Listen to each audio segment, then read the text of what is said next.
Hello everyone. This is Shomdatta. Uh,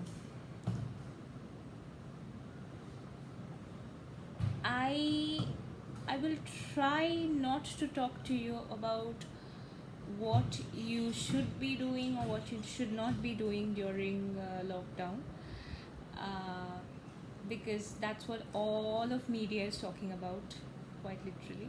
And I'll try not to make it uh, as morbid as that. Anyway, so introducing myself, I am a student of the Department of Applied Psychology at the University of Calcutta, India. Uh, we all know that these are trying times. We're going through a global pandemic, but there's there are a couple of things that I find particularly disturbing. Um, because I aspire to be a part of the mental health fraternity. Probably that's the reason why I find it so disturbing. Uh, see, we are, it is true that it is a shared suffering that we're all going through, but I guess it's also important to acknowledge that all our journeys are different. The way we see the world, way we see life, the way we see ourselves is different. We have different personal, socioeconomic, uh, political histories that shape how we look at life, and at the same time how we perceive this pandemic situation. So also the physical space that we're in, the country that we're living in, the city that we're in, the state that we live in, the overall healthcare infrastructure that exists in the physical space that we're in. So what it's while it's very heartening to see a lot of mental health professionals, psychologists reaching out, doing a lot of community work virtually. Uh, but probably one limitation that works when you are addressing a crowd about mental health is that you uh, kind of uh, digress from the nuances. You you're not willing to address the nuances.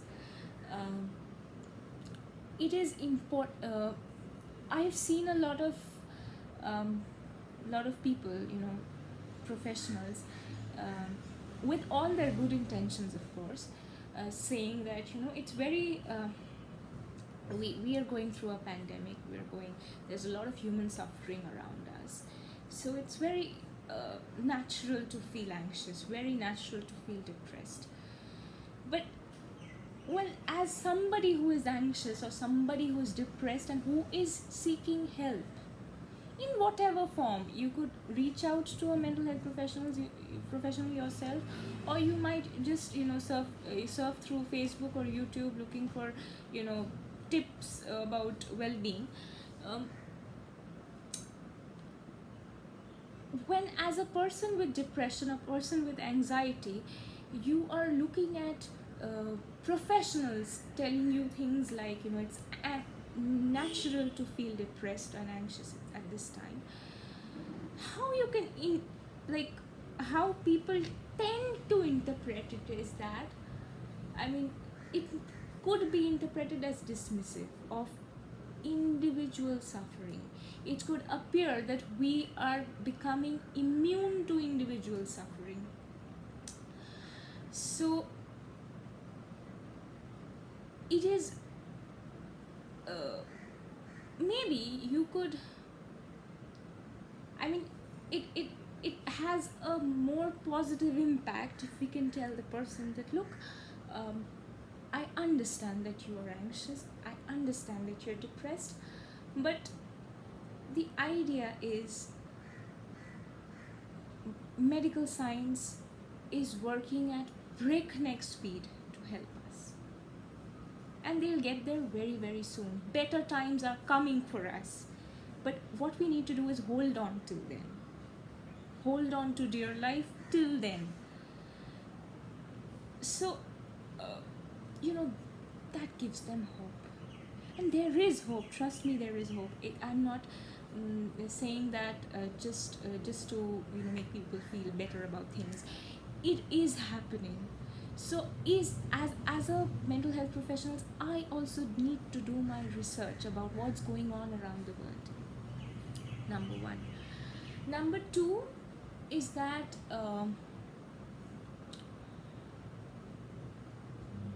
like it is it's basically an offshoot of what I said in the first point, is that we are, let's say I as a therapist sitting at the other side of the table, a patient comes to me and tells me, look, I lost my spouse and I am devastated. If I am in my senses, I am not going to tell the person about A, B, C, D people who have maybe lost their spouses at a much younger age than this person sitting in front of me. That's the most, calloused response that I can give as a trained, a person trained in mental health care. Okay, so when I'm telling it is important to develop sensitivity. It is important to think of the downtrodden and thank life for the privileges, the blessings that we have a roof over our heads. It is also important that the nature of my troubles, the nature of my sufferings, the nature of my worries are different, and that is why people reach out to mental health professionals on a one-to-one basis. That is why the doors are closed while I am in consultation with my therapist, because my problems are mine. Okay, so suddenly just because we're in the middle of the pandemic, we cannot lose that sensitivity, we cannot lose that regard for individual difference. Because that otherwise we're not getting anywhere as mental health professionals. We really need to step up. We really need to step up the game. So while it is also understandable that as therapists too are going through the pandemic, they too have their own worries, they too have their insecurities, but we need to understand that when a person is coming to us, why am I constantly harping on therapists? Even if I'm a friend, even if I'm a bare listener who has nothing, I have no degree in mental health, it's not my profession. Even if as a friend, another friend reaches out to me and tells me that, look, I feel helpless, I feel anxious, instead of telling them that look, I'm in the same boat, I can't help you, the least that we can do is validate the feelings. We can tell them that we're in this together, reach out to me if you need to talk.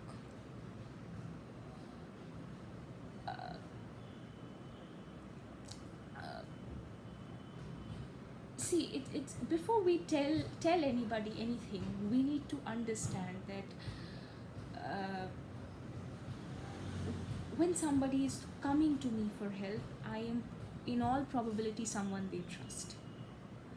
So if I, as this trusted person, I am going to be all pessimistic and tell them that, look, I don't know, and usually people when in these times, it's very natural to have questions like, is it the end of humanity?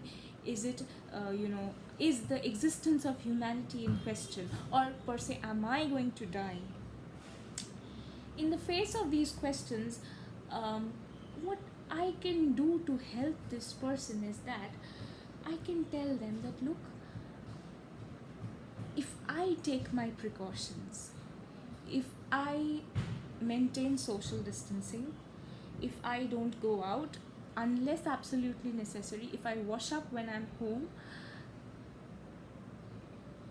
I can protect myself. And coming to the question about whether it's the end of humanity, I think it's very, very important, because we treat mental health, psychology as a science.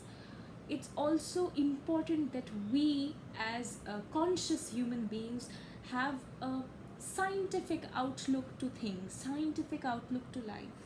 It is very, very true that lot of developments are happening worldwide, and there are new drugs that are being developed. There are vaccines that are in clinical trials showing a lot of promise. They bring hope to us. So what we need to do is hold on till better times are here. They're going to be here soon, trust me when I say that. So it's not all gloomy for us. It's definitely not the end of humanity, I can tell you that today. So I think we in order to comfort the person who is coming to me for help, seeking help, reaching out, because that takes strength to show your vulnerability to somebody else, knowing the fact that they are probably in the same situation or worse. Please understand the helplessness behind these statements, and instead of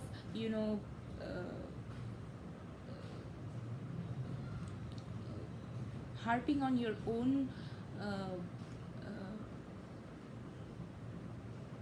state, which you believe is worse, I think this is what you can do. And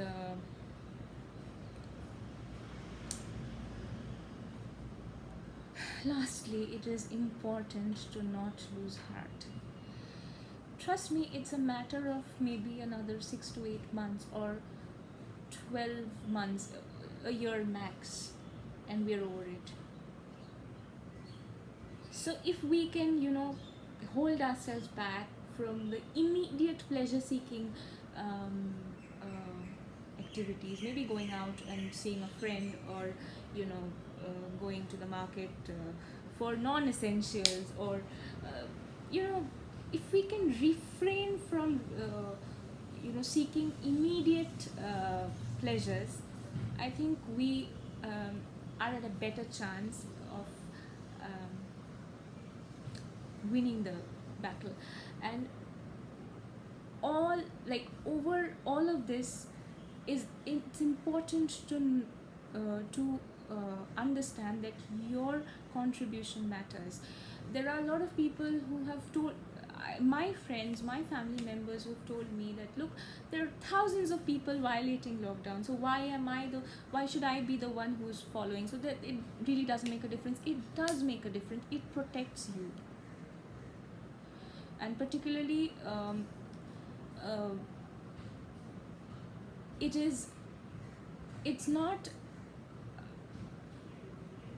it's important to acknowledge the fact that there are a lot of people recovering. There are a lot of people returning to normal life after they have contracted COVID-19. So it's not imperative that you're going to die as soon as you contract COVID-19. So if it would have been the end of humanity, I don't think people would have recovered in the first place. So, but also the country where I live in, or the state where I live in, it is known that the healthcare facilities are not too strong, in the sense that they cannot handle so many people falling ill at the same time. So there my safety is at stake, because I can't depend on my healthcare system to protect me, so I must protect myself. I must be cautious, I must be uh, you know conscious, and I must be alert, but not anxious. So better times are going to be here soon, and I assure you about that.